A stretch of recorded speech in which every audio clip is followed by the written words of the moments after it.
probably haven't heard of before because of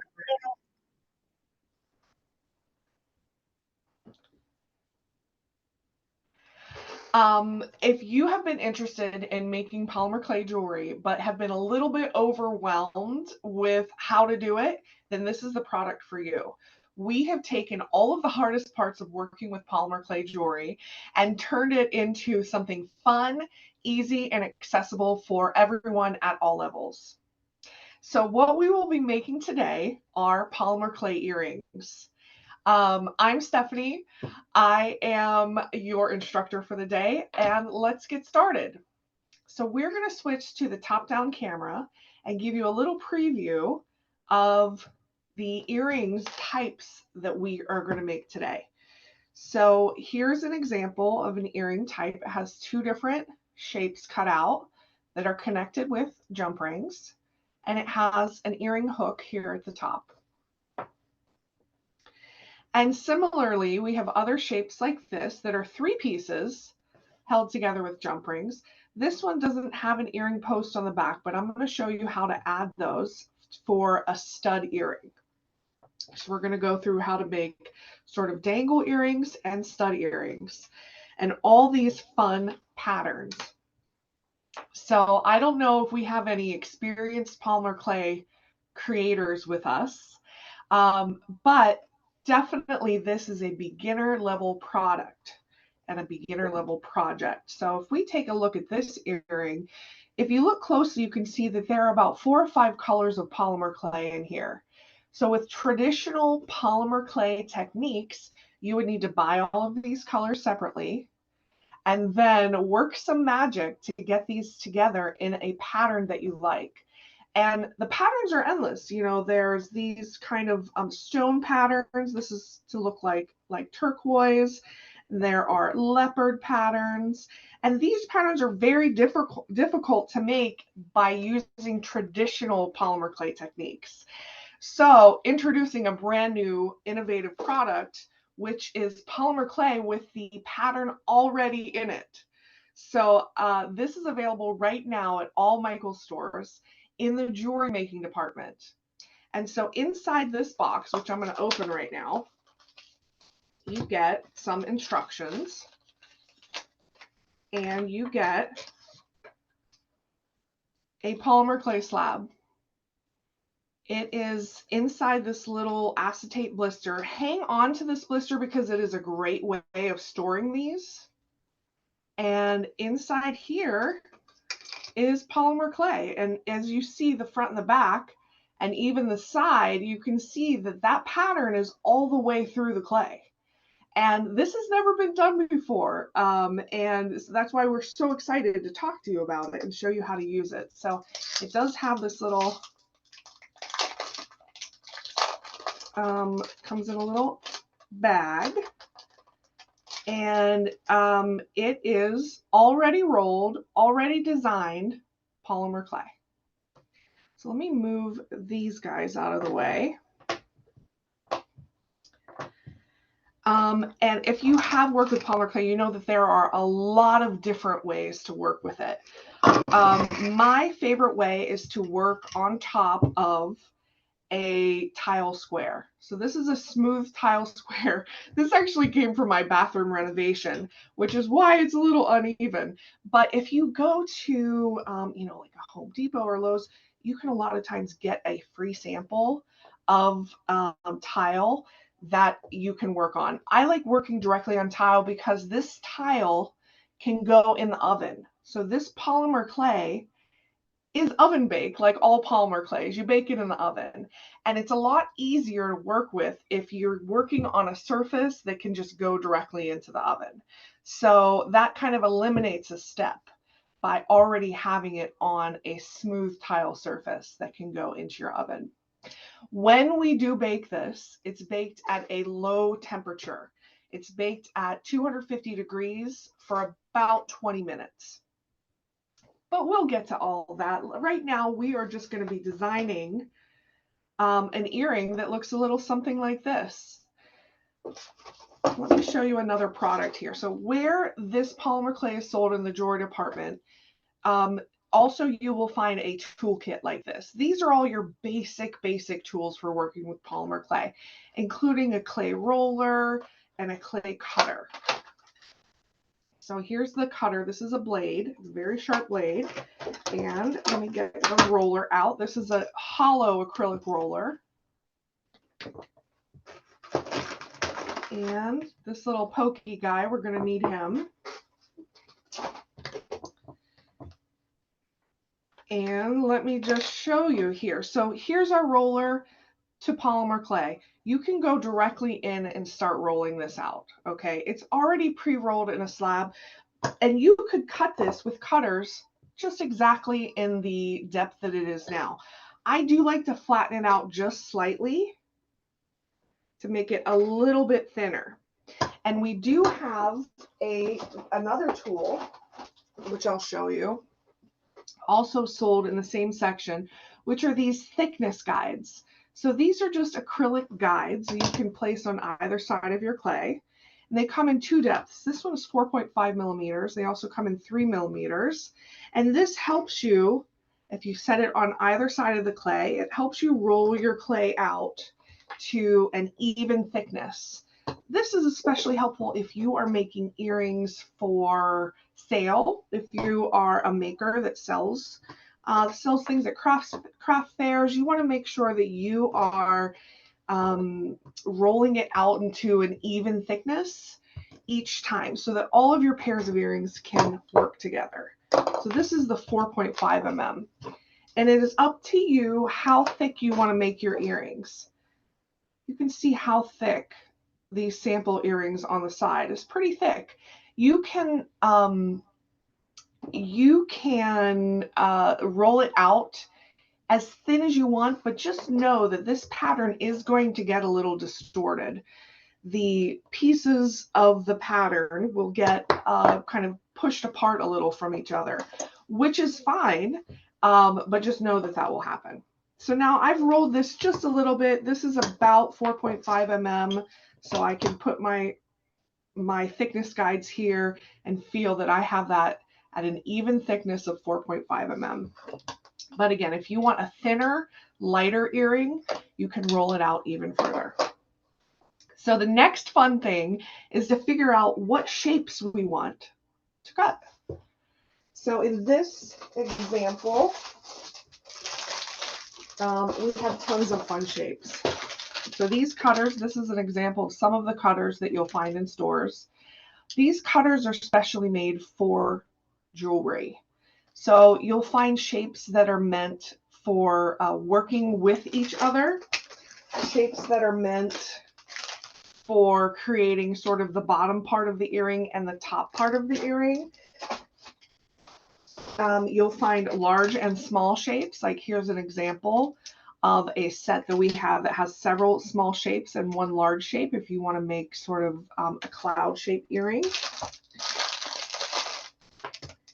So I'm going to pull this cutter and I'm going to pull a circle, another shape for the top. So I have all of these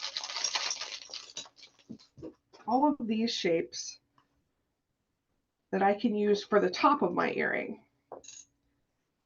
So I'm going to use the arch for the bottom, and I think we'll just stick with a plain circle on the top. So you'll notice that these cutters are plastic. They have a very sharp cutting edge, and they're ergonomically designed so that you can press down on the top of it with your fingers and not hurt your fingers by pressing through the clay. So I just line up and I can see exactly through the cutter what my design will look like. And so I want to get it as close to the edge as possible and just press down.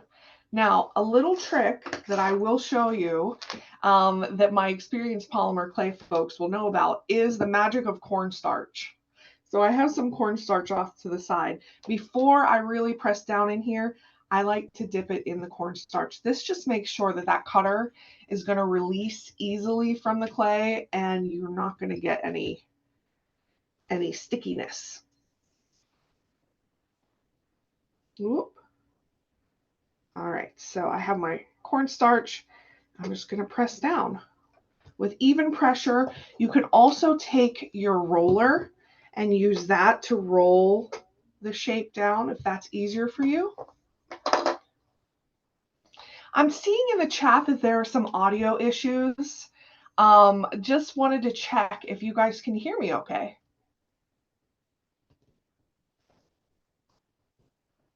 I'm going to assume yes. Okay. Angie M says yes. So thank you. Thank you guys in the chat. And please do use the chat feature. We have some people from the originators of this company that are making this polymer clay. They are there to answer any questions that you have. All right, so we have our shape cut out, and I'm just going to carefully release that. Some of the edges are coming with me, but that's okay. And then we have our, well, actually I want to do this twice because we're making 2 earrings. Oops, sorry about that. So let me make another cut here and press that down. Again, use your roller if you want to use that.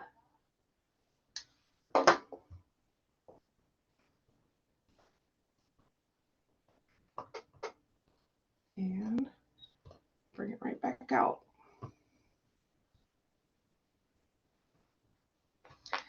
And my little circle cutter. I'm going to cut a few shapes of that. And I can continue cutting different shapes in this leopard slab to create a whole collection of earrings or jewelry that goes together. And so that one, see that piece of clay kind of stayed in the cutter. That can happen when you're using smaller cutters. The best way to get that out is with the back of one of your tools. I try to avoid touching it with my fingers as much as possible. Oh, that just popped right out there. Because fingerprints will transfer. Little pieces of hair will transfer. And if you want that perfect crisp edge, you want to avoid touching it with your fingers as much as possible. All right, so I have my shape. I'm going to go ahead and cut a few more shapes out just because I want to show you how far this one slab goes. So we're going to cut some of these pretty arch shapes. And again, that stayed in the cutter, so let me gently get that out. And using the cornstarch each time. You can also use the cornstarch on top of the slab. If you're having any issues with your roller sticking, just lightly coat that in cornstarch. Just like when you're rolling out cookies, you want to coat your roller in some flour. This whole process is actually very similar to making cookies with pre-made dough. The dough is made for you. You just have to roll it out and cut it and assemble it. And that's the fun part, because that's where you get to be a jewelry designer. You're designing the final look of the earrings.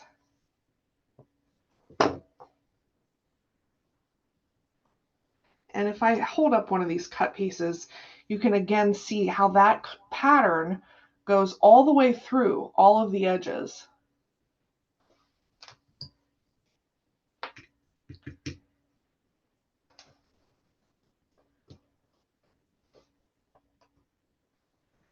All right, so I did.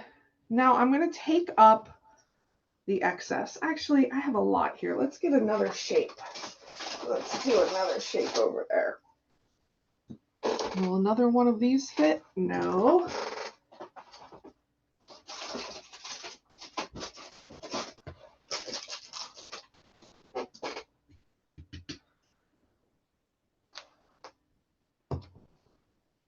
I like this like half dome arch shape. There you go. All right, so I'm going to take up the excess clay here. And a lot of times when you work on a tile, that part is really easy. So I have all this excess clay. This is not wasted. I'm going to show you how to use this, but for now I'm just going to kind of put this to the side. And here are my cut pieces. If I want to move them from this slab, I'll show you a little trick to do that. Again, we're trying to minimize the touching so we can minimize fingerprints. And let me just open my blade. When you get it, let me see here. When you first get it, it comes in this plastic case. It is a very sharp blade, so we have it wrapped in tissue paper.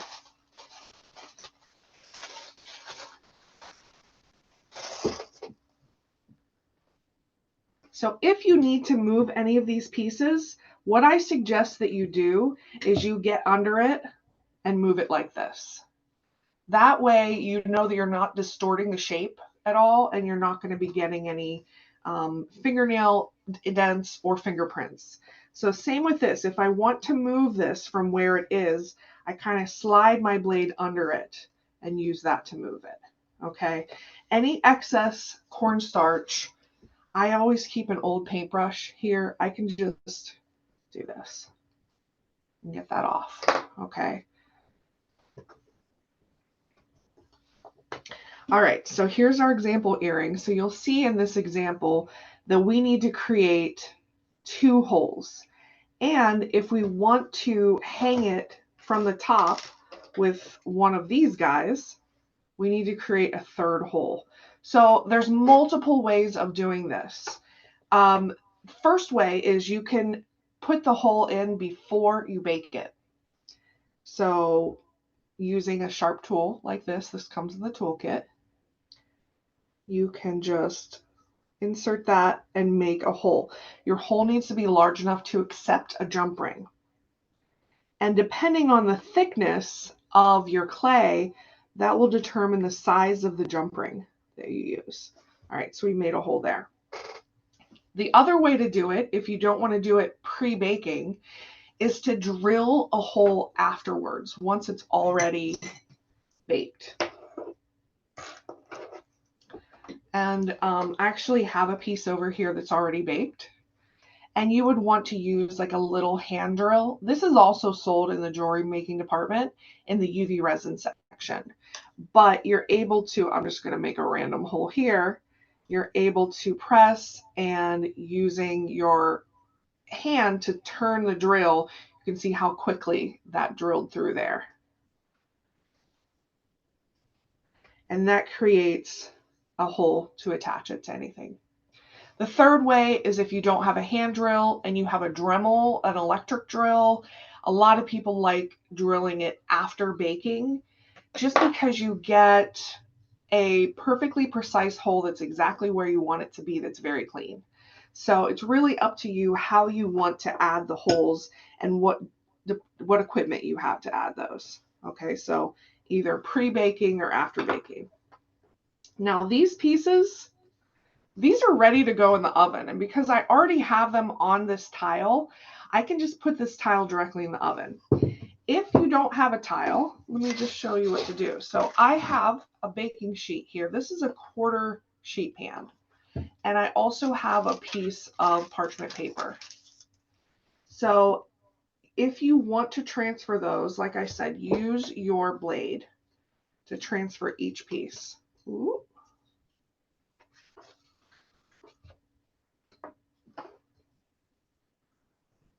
Like this. And this blade just came out of the oven. Sorry, I just came out of the package, but I want to show you what my blade looks like in real life. This is what my blade looks like. It gets ugly over time and gets little pieces of clay on it. But what I did was I took some leftover clay and kind of mushed it on the blade and put it in the oven. I put it directly on my baking sheet and put it in the oven. And now I have like a little handhold here on the corner of my blade. That makes me feel more confident using it because I don't feel like it is so sharp, and it gives me just a place to hold it. So this is what my blade that I actually work with looks like. But let's use the pretty one. You can use it with 2 hands and just slide it directly under and transfer it to your pan.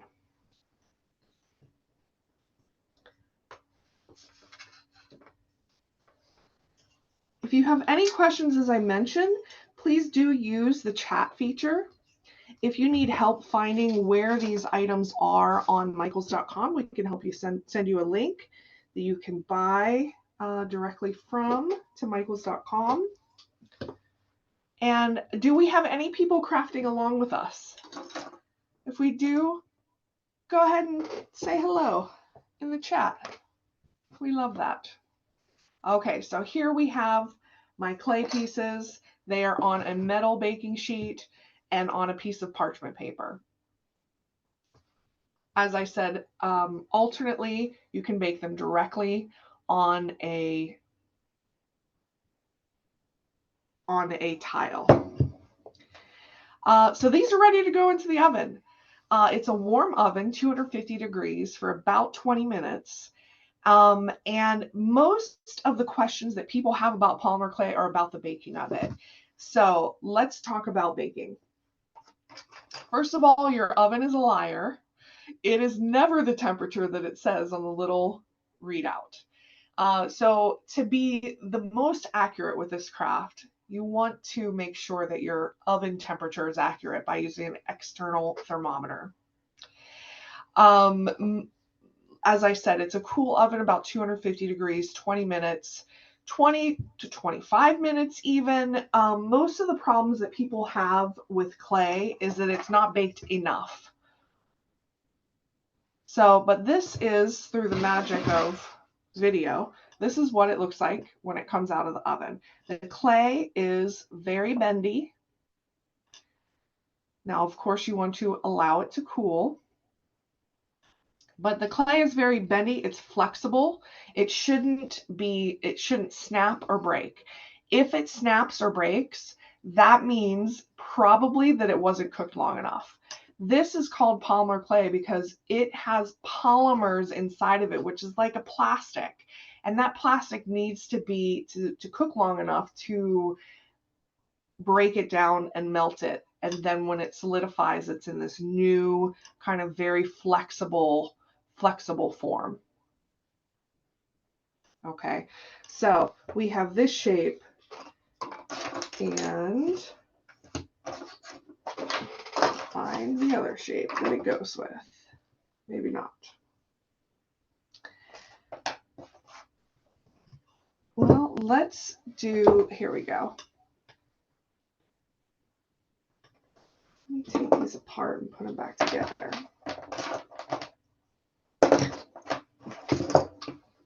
So here's another example of a shape. So these are out of the oven. These are cooled. We have our flexible, very flexible clay, very lightweight. They make very comfortable earrings. And I want to situate these two holes, and I'm going to get this down a little bit closer so that they are close to one another. And this is how we're going to connect them. You want to use a larger jump ring for this. This is an 8 mm jump ring. Jump rings, if you're brand new to jewelry making, jump rings are one of the basic building blocks of almost any project that you're going to make. They're a way of connecting two shapes together.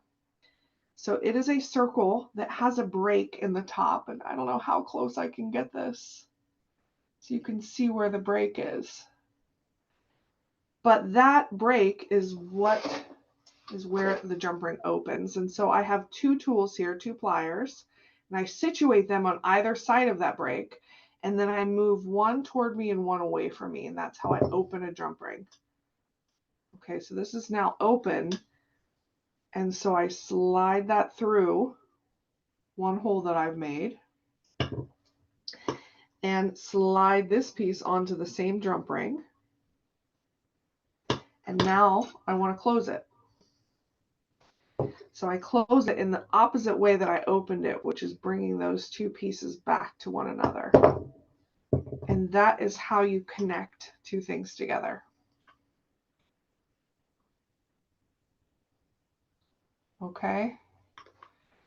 Now we have to make the decision of how this goes into our ear. Does this go in with an ear hook It's like that. Or does this go in with one of these little guys, a stud?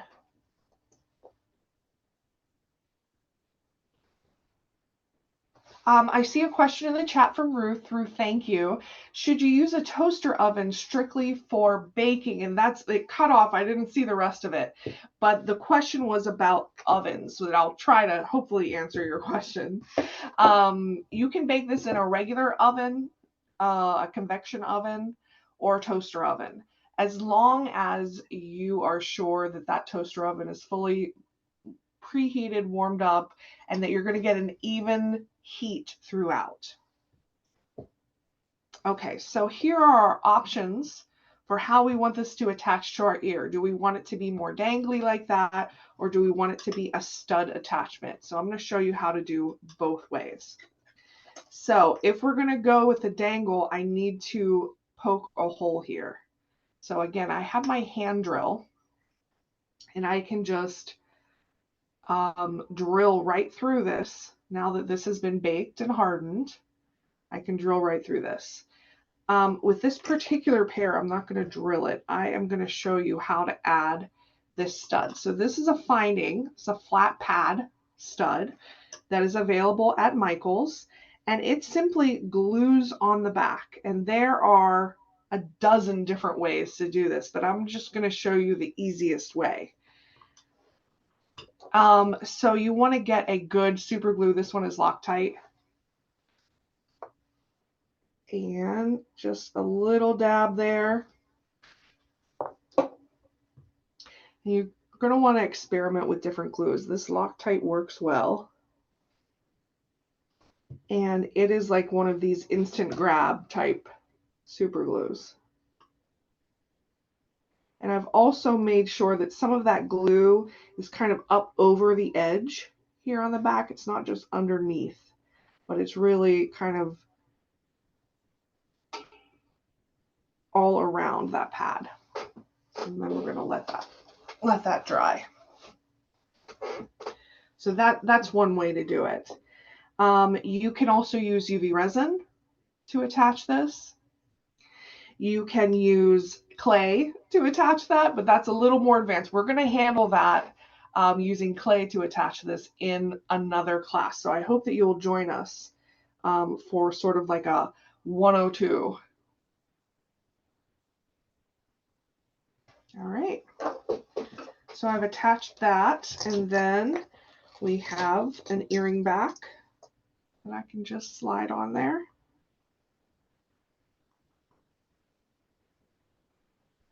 Oh, I don't want to do that yet because it's not dried. You can see how I've created an earring. You just need, for 2 pieces, you just need 1 jump ring and 1 way of connecting it to your ear. All right.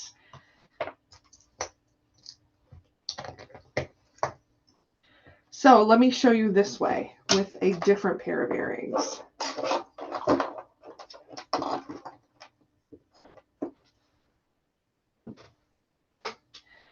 Let's do this one here. Okay. So here's another pair of earrings. Let me show you what this slab looks like before we get started. So here's the slab, as you'll find it in the stores. And to get here, we've rolled it out slightly. We have used cutters.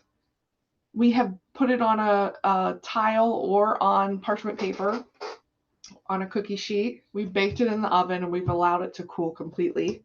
And then we have these 2 pieces. And again, I want to show you the flexibility. Generally, if it is underbaked, it will be brittle. If it's overbaked, it will start to brown. But this is just perfect. And we already have holes in this. There is, it's kind of hard to see. So there's already a hole right here going through at the top of that part. And this already has a hole at the top here and at the bottom. So this has all the holes in it that we need to connect it. So first let's connect the two pieces together. Again, I have my jump ring. I've already opened the jump ring. And this goes right through there.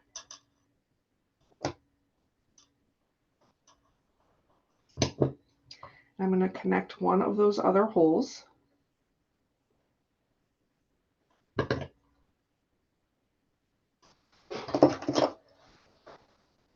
And then I close it in the same way to connect the two shapes together. All right. Now to connect this piece up here, I need to use another jump ring. Oop, dropped them.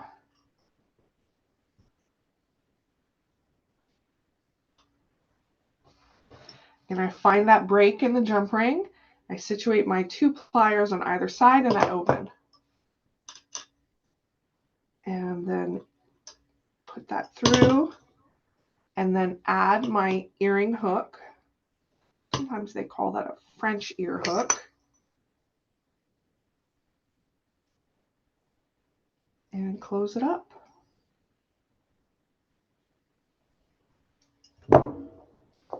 And then I have an earring that is ready to wear.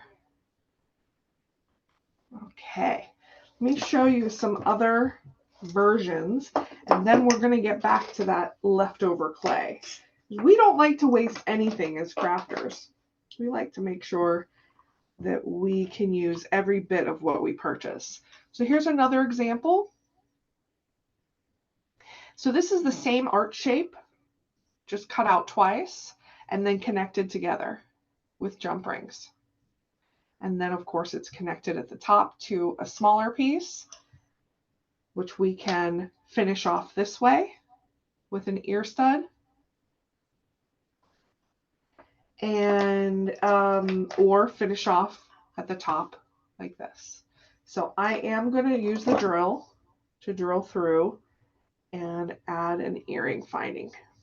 So you can see how easy that drills.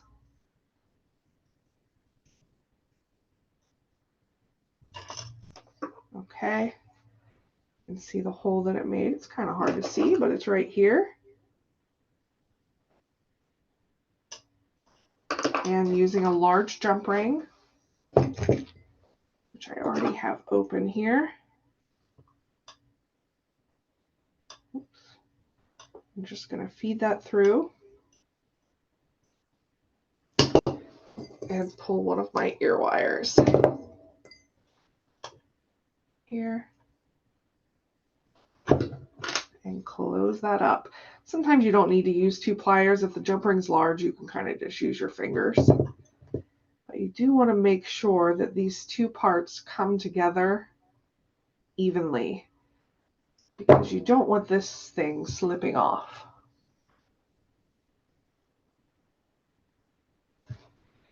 And that is our second earring.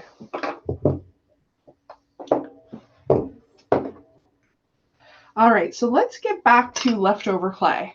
So here are leftovers. In real life, you will probably have less leftover, but because I was kind of going quickly here, I didn't efficiently use all of the pattern clay here. But even so, I'm going to take this in my hand. I'm going to warm it up a little bit. I see a question in the chat from Renata. Do we add the holes before or after baking? You can do either. If it's before baking, you'll probably just need a little pokey tool like this to add the hole. If it's after baking, you'll want to use a drill of some kind. This is a hand drill, but you can use an electric drill like a Dremel to drill those holes. And I do find that for me personally, I prefer adding the hole after baking. All right, so here's our leftover clay. I'm just kind of mushing it together in my hand. That's a technical term. And making sure it's all incorporated and then putting it down on my tile, which has now gotten kind of dirty. Let's see. Acrylic roller. I'm actually going to take some cornstarch here, put a little bit on it because I want to make sure that this doesn't stick. And I can roll out. if you are really into this craft, you're going to want to invest in like a pasta maker to roll your clay out to a very even and thin thickness.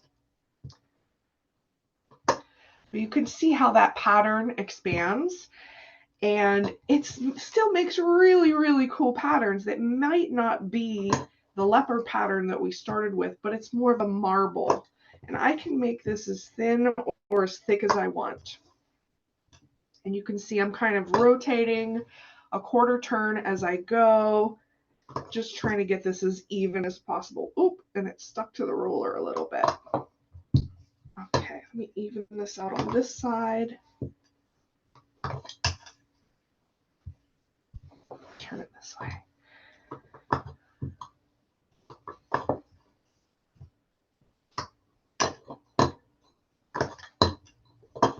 All right, so you can see the pattern that's developing here. Super cute. Well, you can see how large that's grown from this size.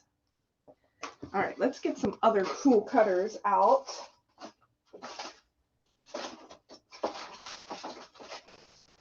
Let's see. I want to show you these cutters. These cutters are interesting. They have been designed to contain two shapes. Here's another little bit smaller. So it will cut a circle, but it will also cut a little half circle in there. So let me lay this on the clay.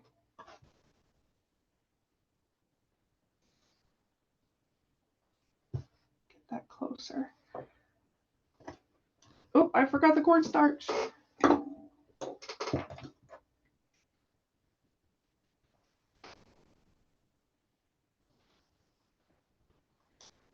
And that cornstarch is just so that it will release easily.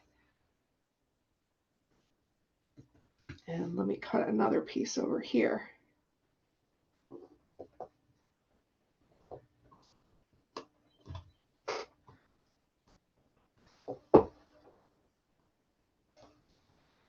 All right, and then you can continue to cut as many pieces as you want to use up all of this clay. But when you're done, you can just pull away the excess. And then depending on what you want to do, what kind of earring you want to make with this shape, let me get that cornstarch away.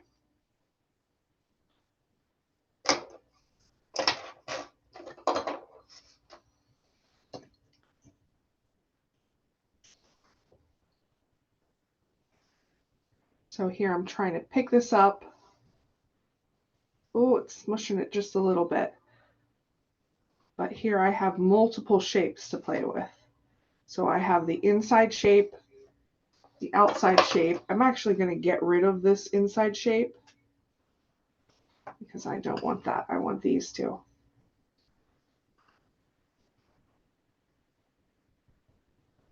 Okay, let's get rid of this inside shape. And now I have these two. Now this is ready to go into the oven. Straight from here. Doesn't matter if there's a little bit of cornstarch on there, that won't be affected in the oven. And that's ready to go. Like I said, it's much easier to just keep it on the tile than transfer it to a sheet. So it's well worth a trip to your local home supply store to get a little sample of tile for you to use. And that goes directly into the oven. 20 minutes, 250 degrees. And when it comes out, it'll be super soft and flexible, like this one. This is another example. So this earring, this piece started out as a slab that looks like this.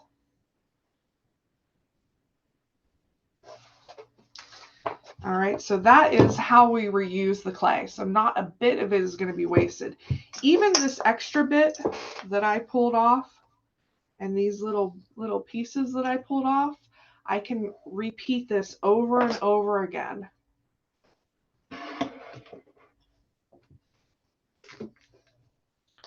Which is sort of reconstituting the clay. and then cornstarch with a roller, roll it out. And each time the pattern will look a little different. It'll start to look more of like a marbled pattern, which is very desirable. If you look at all of the beautiful polymer clay earrings that makers are making out there, you see a lot of these marble patterns.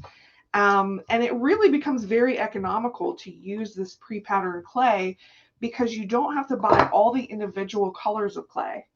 You can just buy one piece and it already has all of the colors of the pattern in there. Someone is asking in the chat what type of tile you can use. Let me show you the back of this. This is just a porcelain tile from my bathroom remodel. The most important thing, though, is that it has a smooth surface. You'll see a lot of tiles nowadays that are kind of wavy or textured. They're meant to look like real stone. As long as it is shiny and smooth on the top, that's what you need. And the tile size that I normally work with is a 12 by 12, but I didn't put on video because it's an ugly color, but it's a bigger surface. And so you have more room to work and to bake on.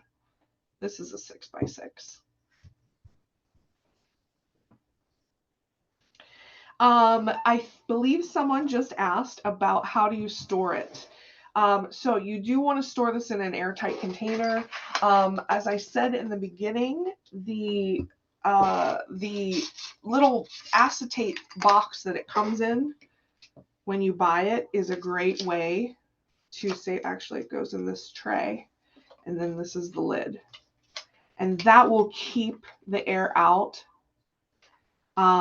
Because if it dries out too much, then it will become crumbly. So you want to make sure that you're storing it properly and that you are storing it in a temperature controlled area. In one of our offices, it's been very hot throughout the country. It was over 100 degrees. It was in the 115s. And if your clay is in a high temperature like that, it's going to start to kind of par bake. It's going to start the baking process, and you don't want that to happen. So make sure you are storing your clay airtight and in a temperature controlled area. Let me bring out our final earrings here. If you have any questions, go ahead and ask them now in the chat. These are just some examples. So when you do find this program at Michael's, you will see that there are about 40 different designs to choose from. So we have everything from sort of faux stone, looks like these. This is also faux stone. This is made to look like malachite. We have a few different leopard patterns, a few different swirly patterns like these. We have patterns that already have gold foil in them. Lots and lots of different options for you.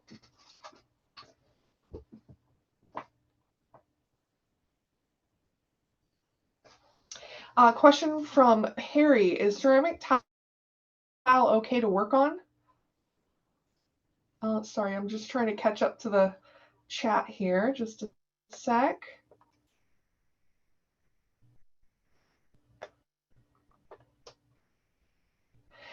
I see a question about the ceramic tile.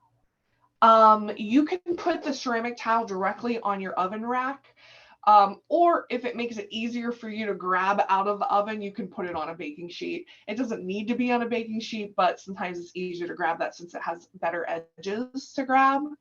Also in the chat, there's a question about making beads. Absolutely, you can make beads. We're going to be covering that in a future class. We wanted this first class to show you just the absolute basics of creating with this pre-patterned clay. But in the tool section of this polymer clay section at Michael's, there is a special tool for making beads. And you can make 6, 8, or 10 mm spherical beads by using this tool, and we will cover that in a future class.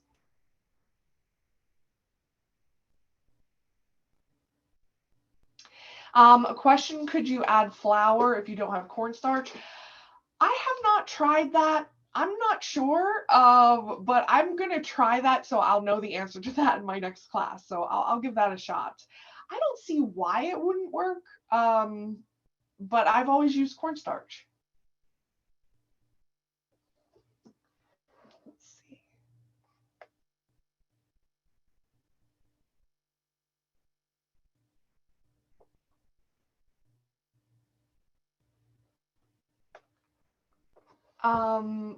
Can you wrap leftover clay with cling wrap? Absolutely. If you happen to have thrown away the package that it comes in, yes, cling wrap works well. I would wrap it in cling wrap and then put all of your extra little bits inside maybe a Tupperware container, just to make sure you're fully keeping all of the air out. And I see somebody has already said this in the chat, but I'll mention it to everyone. This class is being recorded. It will be up on Michael's YouTube channel probably tomorrow if you want to rewatch it, or look at it again for to remember. Let's see what else we have here in the chat. The lavender leopard pattern, Audrey, I agree. That's one of my favorites. If you roll the clay thinner, will it cook faster? Not so much. When we're going from a thickness of about 4.5 mm to a thickness of 3 mm or 2 mm, it doesn't make that much of a difference on the cooking time. Now, if you were making something that is thicker than 5 mm, something that is maybe 1/2 inch thick, yes, that will increase your cooking time. You will have to bake it for longer.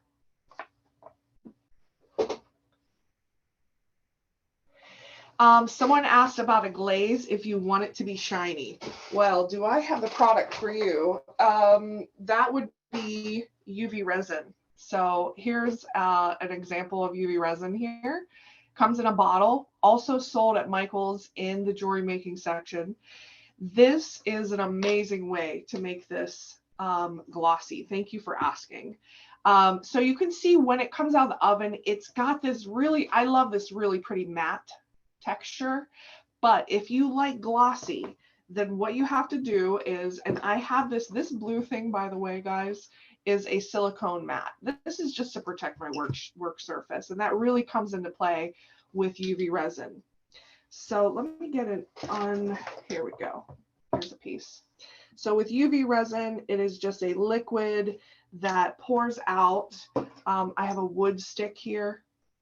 Let me get you down a little bit closer. I have a wood stick here, and now this is after you bake it. After you bake it, you glaze it. And I just sort of spread that out. I'm being careful around that hole at the top.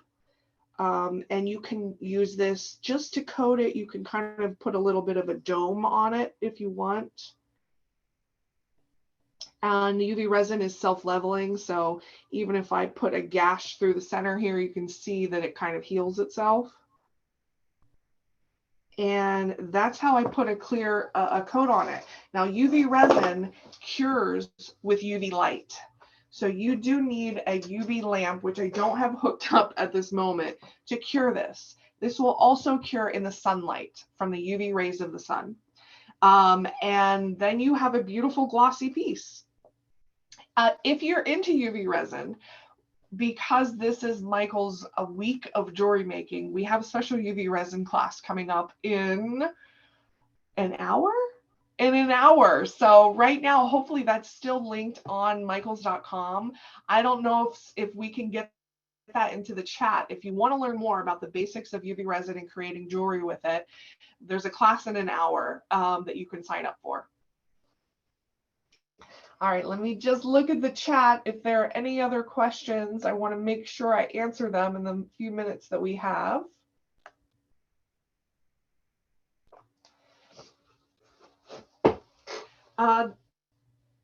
One question is, does the silver tarnish faster than gold? These findings that we're using, these are not, this isn't sterling, this isn't gold filled, this is sort of your classic silver tone. Not necessarily sterling silver plating. I wouldn't say that it tarnishes faster than gold. I'd say that it's about the same rate, but if you want to upgrade to a sterling plated or 14 karat gold plated, Michael does carry those as well.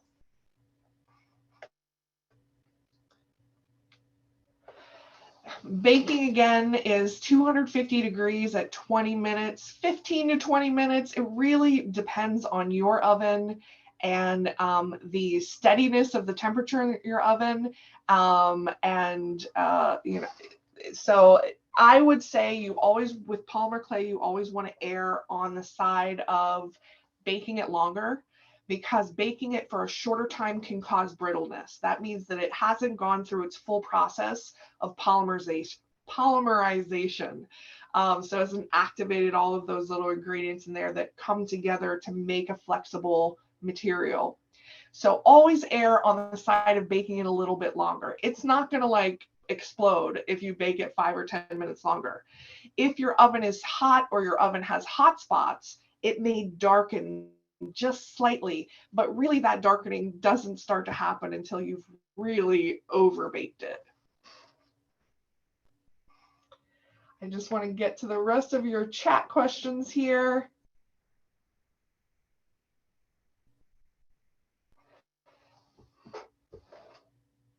If you wear rubber gloves, will that eliminate fingerprints? That will probably help, but for me, rubber gloves adds other problems into the mix, because on your fingertips, it has like folds, and it just, I prefer touching my crafting materials with my actual hands than using gloves. But go ahead and try it. Maybe that will work for you.